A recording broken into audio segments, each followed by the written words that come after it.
Hello and welcome. I'm going to share one of my all-time favorite yoga props. It's really hard to pick, but this is a favorite, is this pelvic swing, this beautiful thing right here. And this can be used for poses such as downward dog to help assist with spinal traction.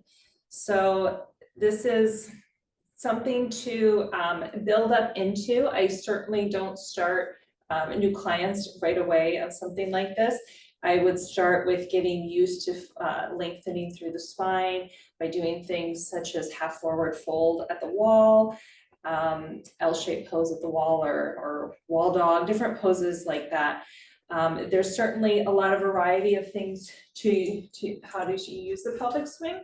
I'm just going to show a couple variations today, something that I think would be a little bit more beginner friendly, simple. So the way that this pelvic swing works is if you had something to clasp these cables to, some bolts, you could do that. I do not have a rope wall. Someday I will.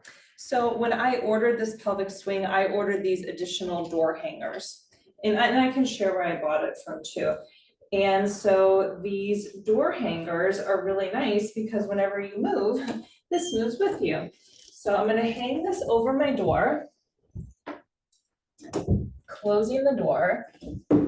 So I'll lock the door, but this door opens in the direction toward me. So if you are putting weight, applying your weight to this pelvic swing, and you're on the side of the door where it's going to open, that's not very safe. So you need to have a very secure door. You know, ideally you could be on the other side of the door. That would be my hallway. So for me to use this room, I added some extra safety features with these latches here.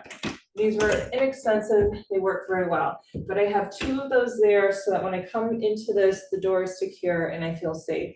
So that's the most important thing, is like always just take your time and make sure everything is just so.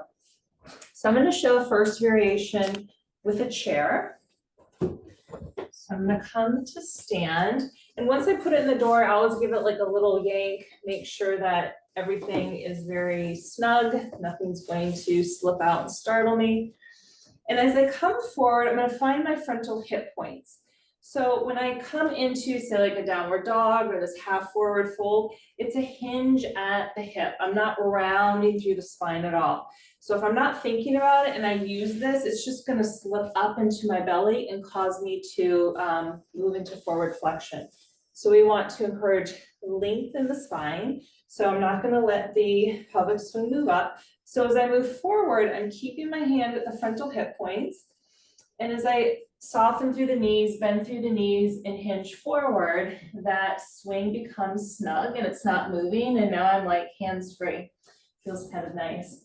So in this position, you can come into a half forward fold right here, just getting used to that feel of your tail moving in one direction, moving the sternum, crown of the head in the other direction. And then you could take your hands on the chair, step your feet back to the wall. So the wall is nice, you know that you're using the legs evenly. And you could reach the arms forward here, keeping your head in line with the upper arms.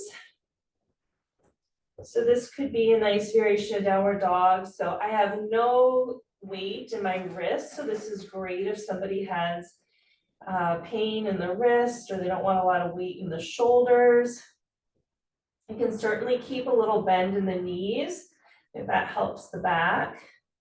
We want to think of reaching the arms forward as you reach your tail away in the opposite direction, helping to lift the ribs away from the pelvis. Practice your expansive breathing here in all directions. And a little variation here, you could even turn your chair around. And instead of pushing down into the chair, we have this crossbar. We could be hooking out with our thumbs and pulling out, getting a whole different sensation in the shoulders, while you're still elongating through the spine. So certainly those of us with a fusion aren't elongating that section, but it still can feel nice to muscles along that area. And to come out, you're gonna walk your feet forward, always keeping tension in that pelvic swing. Bring your support under your hands, coming back into that half forward fold. Finding a long spine, feet underneath the pelvis. And then bring your hands to your hips and press up evenly.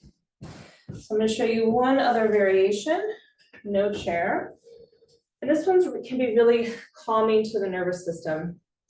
So many of us have a very active nervous system, but especially with scoliosis, that the body is disorganized and our attention can get skewed. It can be hard to focus. And sometimes having the head resting on something is a nice way to settle in the pose, as well as if you tend towards neck tension, this can be really nice because you're just able to stay in the pose and enjoy it a little bit longer. So you could use blocks for the head. I have a nice big bolster, and I'm going to use some cork blocks for my hands. So still coming forward, finding those frontal hip points. Hip hinging, half forward fold. So I'm going to bring my heels back to the wall. And the hands can stay on the blocks. That can be a nice way to get lots of length.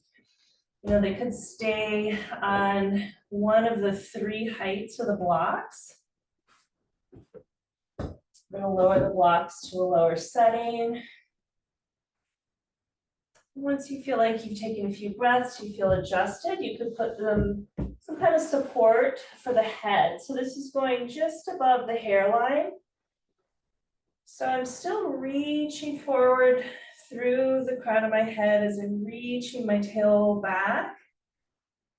But just having the head resting here feels really nice, takes a lot of weight out of the neck.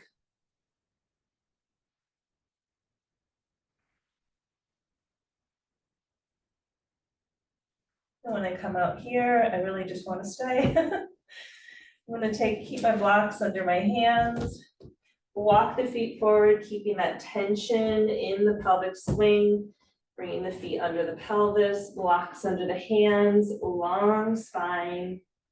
And the longer you're down, the more time you need to give yourself to come up so you don't feel dizzy when you come up.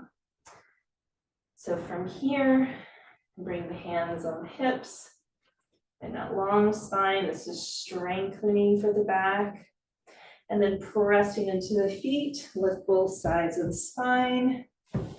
Looking forward, standing tall. So if you have any questions about this, please let me know. I could share another time how to do a similar thing with just a yoga strap. But this pelvic swing, it's under $100. It's a great investment. Well worth it. So I hope you enjoyed this.